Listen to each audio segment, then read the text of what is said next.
Hiya, my name is Stuart Beveridge and I work for a charity called Fife Society for the Blind, and my job title is an access technology worker. And Fife Society for the Blind, just in case anybody's wondering, is based in Kirkcaldy. So I'm just going to quickly tell you a wee bit about my job. It's basically what I do is I train other visually impaired people like myself who either have very little sight or, like me, have no sight at all on how to use different smart technology. So that could be, smartphones, tablets, or computers. And what I specialise in is Apple products. So you're looking at iPhones, iPad, Mac, Apple Watch, all that sort of thing. That is my main specialism. And that is basically what I want to speak to you about today. I'm going to speak to you first about how it's possible for a blind person to use an Apple product, such as an iPhone, and I have an iPhone here for demonstration. I also then want to speak to you about accessible apps which developers have made to assist blind and partially sighted people to do everyday tasks like read their mail, identify food products that they're taking out the fridge, freezers, that sort of things, navigate in unfamiliar surroundings through satellite navigation systems. And then I want to, hopefully, if I've got time, and stop me if I'm going to overrun, but if I've got time, I want to actually share a couple of stories about how people, real life stories about clients that I've actually helped and have become so much more independent through the use of Apple technology. So, as I say, Apple is my specialism. I'm on some sort of Apple product. If I'm not sleeping, I'm using an Apple product, to be perfectly honest with you. So what it basically enables a blind person like myself to use an Apple product such as an iPhone is a built-in screen reader called VoiceOver. And I'm just going to assume that you don't know about VoiceOver because I want to just quickly demonstrate it. So VoiceOver is, as I say, a built-in screen reader. It's free, it doesn't cost anything, and it's not an app. It's, as I say, I have to re-emphasise because some people think you've got to download this. If you've got an iPhone, if you've got an iPad, if you've got an Apple Watch, which I've got here, if you've got a Mac, VoiceOver is installed in there. It's just a case of you guys knowing how to turn it on when you get the device. So basically, there's a very quick way to turn VoiceOver on when you get your device. When I could just go into any shop, Curry's, whatever, Argos, order an iPhone from the Apple store, and I press the power button, on the top of the device. And I'm just on my phone at the minute for. So when VoiceOver's enabled, when you turn your iPhone on, you've basically, your home button, your little circular button on the bottom of the screen. Basically, at the moment, your iPhone is set up for sighted people. So you would, anybody would be able to use an iPhone that's sighted when it comes out the box. All I need to do is I just hold the power button down for 5 seconds to get the iPhone to turn on, wait maybe 30 seconds, and then the small home button on the bottom of the screen, I just click it quickly 3 times. So I triple click the home button 3 times. VoiceOver off. And it's actually, because I've had VoiceOver on, it's turned it off. But if I turn it quickly 3 times again. VoiceOver on. Mail. No unread emails. And now, Double tap to open. and excuse me, I'm actually going to slow the speech down. Speaking rate. 59%. 54%. So now that VoiceOver is on, I can use this iPhone as well as anybody that's sighted. Now, the thing that you have to realise with VoiceOver is it changes the way a sighted, your iPhone operates. So the layout of the screen is still the same. Every icon is still in the same position as it would be for a sighted person, but the way I interact with the screen has changed. So a sighted person would just usually, say you wanted to send a text message, you would just touch on your text messages app, wouldn't you? And it would just open up right away.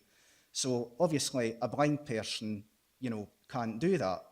So what I do is I have to control voiceover through a series of what's called gestures. It's basically a gestural language where you use 1, 2, 3, even 4 fingers at some stages to perform a series of swipes, taps, scrolls, all the rest that I'll explain more. I'm just trying to give an overview of voiceover at the minute to navigate around the screen.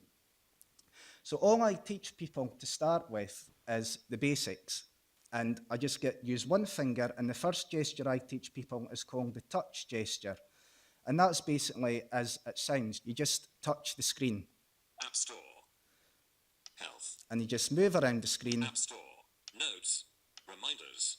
Weather. Clock. And anything my finger lands on, any icon, that's going to tell me what it is on the screen. But crucially, it won't open it up. All it's doing is highlighting the apps that's on my home screen. And this works in any application built into your iPhone. News. Stocks.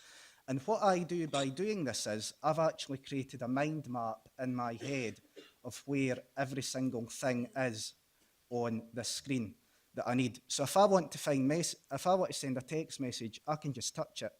Doc. Messages. One unread message. If I want to send an email, I can just Double touch it. tap to open mail. No unread emails. So if I want to, make a Double phone tap to call, open. Actions available. Doc. Phone. if I want to read the news, News. I can just touch it without even, pardon the pun, without even looking at it, but you know what I mean.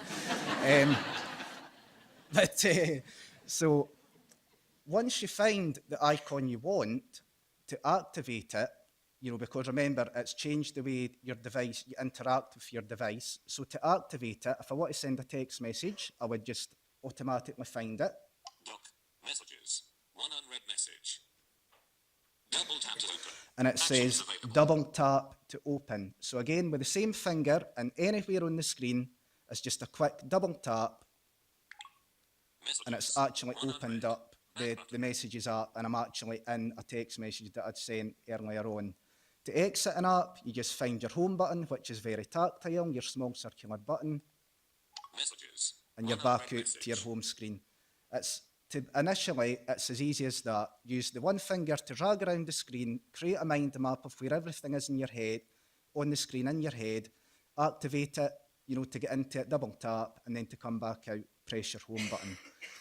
Now, eventually that's going to get complicated because nobody can memorise 100 different screens or anything. You can't just try and drag around 100 different screens with your finger and expect to find what you're looking for all of the time.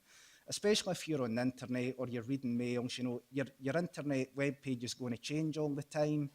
So what Apple have done very cleverly is they've built in a reliable gesture, which it might take you a wee while, but eventually you're going to find everything that you need on the screen. And the gesture is called the one finger flick gesture to the right and left. So Mail.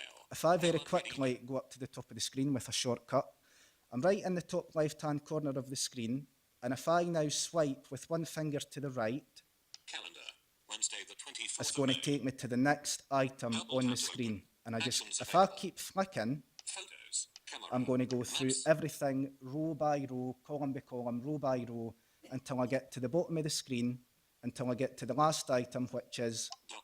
Music. music. And if I flick to the Double right tap to open. again, Music. Music. Music. Music. do you hear that wee tone and it repeating itself?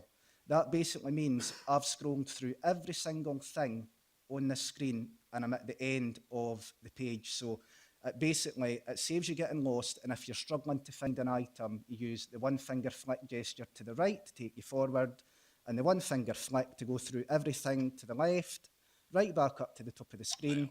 No And if unread I flick to the emails. left again, Mail. so that gives me an audible clue that I've went through every single thing on that screen and I'm back at the top. And usually I spend a lot longer, but it's a very, very brief overview on how to use VoiceOver. If you drag around the screen, to get a mind map, you can use the one finger flick to the right or the left to take you forward or backwards through a screen, and a double tap to activate anything you want to, interact with further, and the home button as an exit button to get you back to your main home screen. So that really is, as I say, quite a brief introduction. And voiceover is really for people like me who are, they're either completely blind or their vision is now so poor that, you know, or they've lost so much of their vision that they can't see the screen well enough to use other accessibility features such as, you know, you can do magnification on the Apple devices. It's got stuff for hearing impaired. There's so much it's got on there that really could help the disabled community, if you like. And just, again, I'm just going to quickly say as well, VoiceOver is not Siri. If anybody's ever heard of Siri, hopefully you've realised Siri is completely different. Siri, speech recognition, it has its place for visually impaired people as well, but you know, VoiceOver is actually a built-in screen reader. You don't speak to VoiceOver, you use a series of touch gestures to interact with a touch screen.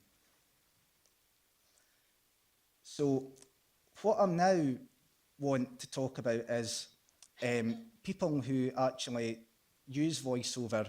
There's actually app developers who have made specific products for visually impaired people. They've actually made specific apps which helps us in our daily lives. And I'm just going to quickly say about apps that I use which are compatible with VoiceOver and how I use them to, you know, make me more independent, basically. I use an app called Digitize, so digit and then dash eyes, as in seeing with your eyes. And that's actually what they call a barcode reader. So what it does is you could scan what you do is say like I've got a curry in the fridge, something like that, and I don't know, I've mucked everything up and I don't know where the curry is. I could take the thing out the fridge, scan the barcode, which sometimes takes me a wee bit of while to find, but if I find the barcode, I'll scan it with the camera of the iPhone, and the iPhone will then actually, through VoiceOver, tell me that's, you know, a chicken curry, that's a tin of soup. So that saves my mum having to separate all my food stuff out for me. I can do it myself. There's independence right away. There's another app called Blind Square, which is a sat-nav, which has been made exclusively for visually impaired people. And it works with train timetables, it works with bus timetables, all through VoiceOver. It tells you when you're coming up to bus stops. It tells you in a clock system, you know, where your streets are. So it might say something like North Street, 12 o'clock. So I know right away I've got a clock in my head, North Street straight ahead. It might say Cartmore Road, 11 o'clock. So I know that Cartmore Road is a wee bit diagonally to the left. Not far, but just slightly to the left. So again, there's another accessible app called Blind Square, which has actually helped loads of our clients confidently travel. Some people use it to travel to and from work more confidently with their guide dogs. Some people use it to get to the gym. It just adds to their independence and allowing them to travel safely. The last app I want to show you is one called KNFB Reader. And this application is, people are getting really into this application because what it does is it allows visually impaired people to read any mail, any printed mail that they receive through the door, or you can read magazines. What it does is it takes a picture of printed text using the iPhone's camera, and then VoiceOver will actually read the text back to you. And I would like to demonstrate that now, if possible. So I'm just going to go to the table for a second and get myself set up.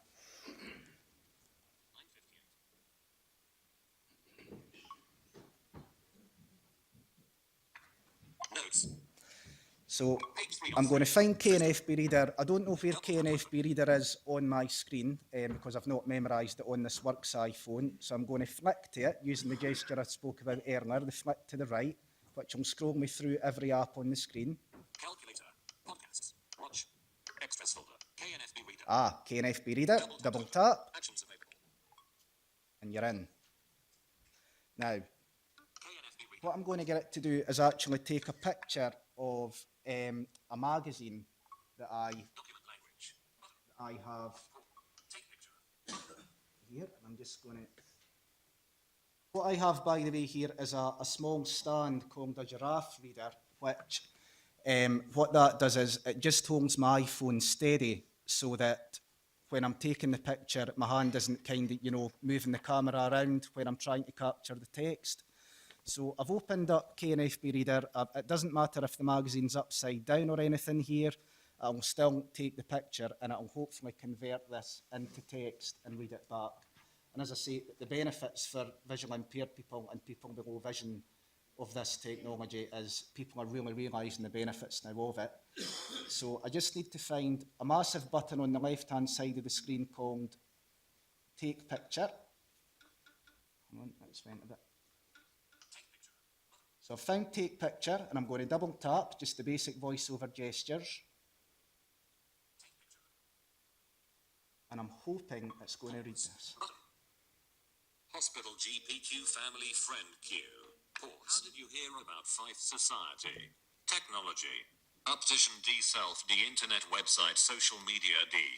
What services have you received from Fife Society? Kitchen skills D. So that's actually, I've not put it up on the best page. It's actually a form with a lot of boxes in there. But see, I know that because it's actually converted that into text for me to read, to listen back to.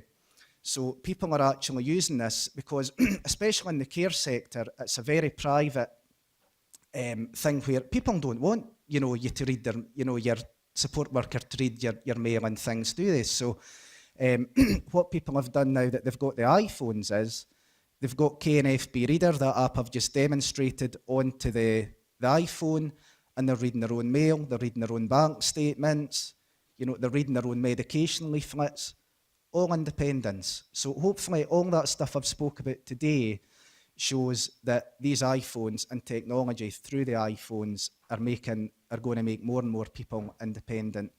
I'll quickly tell you a couple of stories before I finish about people that I've worked with and they became more independent through it. KNFB Reader, I've spoke about, that app that converts text into speech. There's actually one client is using an app now. He's actually diabetic and is very, very frightened of going into, I think it's called a hypo, when, like his blood sugar level drops too low. And he didn't have any warnings at all. So he'd been collapsing on the street and everything, and because of the hypos. And what we've done is, at the society, he's got an iPhone, and I downloaded a diabetic app called Dexcom onto his iPhone. And what he can do now is, he's went to the hospital and he's got like a monitor, a wee needle that with a wee monitor in it, it goes under his skin, and what it does is it actually conveys to the iPhone when his blood sugar levels are too low, and his iPhone actually beeps at him and warns him when his blood sugar levels are too low and he needs to take an injection. So before that, he was dependent on people coming in, 4 or 5 times a day to make sure he was okay. But through this Dexcom app, he's independent, he's doing it all himself and doing his own injections and everything. So I thought that was a really good story. There was another person called Gary, who he was basically a paratrooper, and he lost his sight in a matter of 8 weeks due to a rare eye condition he picked up when he took chicken pox, believe it or not. And he's used the app that I mentioned earlier called Blind Square to actually get him using a cane more confidently, is getting a more of an idea of his surroundings. And Gary is now, he's going for everything from a haircut to doing his own shopping. And he's because Blind Square, the app on the iPhone, has made him so confident, he's actually now in the process of getting a guide dog and starting to go back to the gym and starting socialising all through using the iPhone.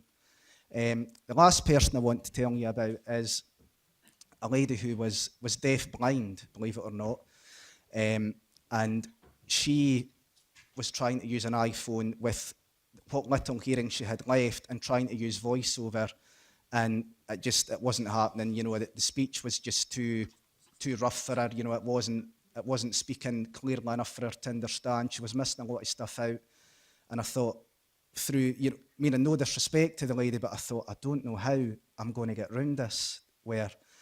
And it ended up, funnily enough, that she was learning Braille. And what I have round my neck is a Braille display, which I'm reading my notes off for this presentation. And as soon as I heard that Deborah was learning Braille, my ears pricked up, because what you can actually do is you can connect the iPhones that I have here, I can actually connect them to these Braille displays. And what I told Deborah went and got a Braille display and I connected her iPhone to the Braille display. And now what happens is, as long as VoiceOver is enabled, Deborah can actually read everything that's on an iPhone screen in Braille on the Braille display, and it's coming under her fingertips. So she's not having to listen to the iPhone at all. She's getting all her text messages. She's not missing anything out. She can Braille the text messages back. She can Braille emails.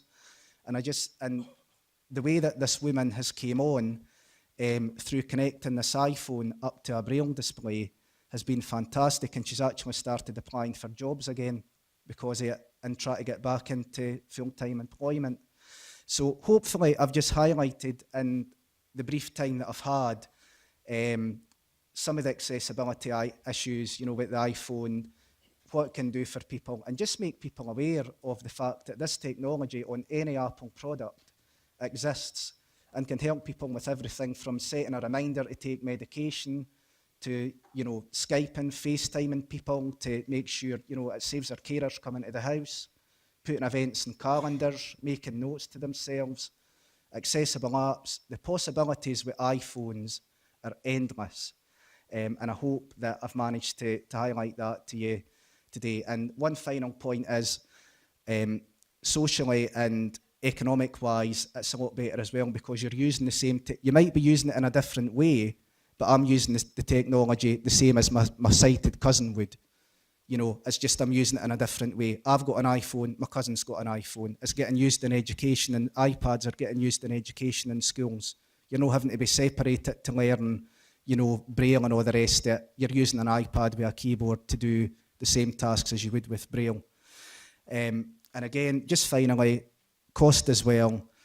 Instead of paying £3,500 for a Braille display like this, I'm paying, okay, I know Apple's expensive, I know £500-600 for a good iPhone, but I'm paying the same as you guys would. I'm not having to pay £3,000-4,000 for a specialised device. So again, as I say, possibilities endless. I'm just going to finish there because I've probably been over time. So thanks very much for listening, and hope it was useful. And any questions, see me at the end.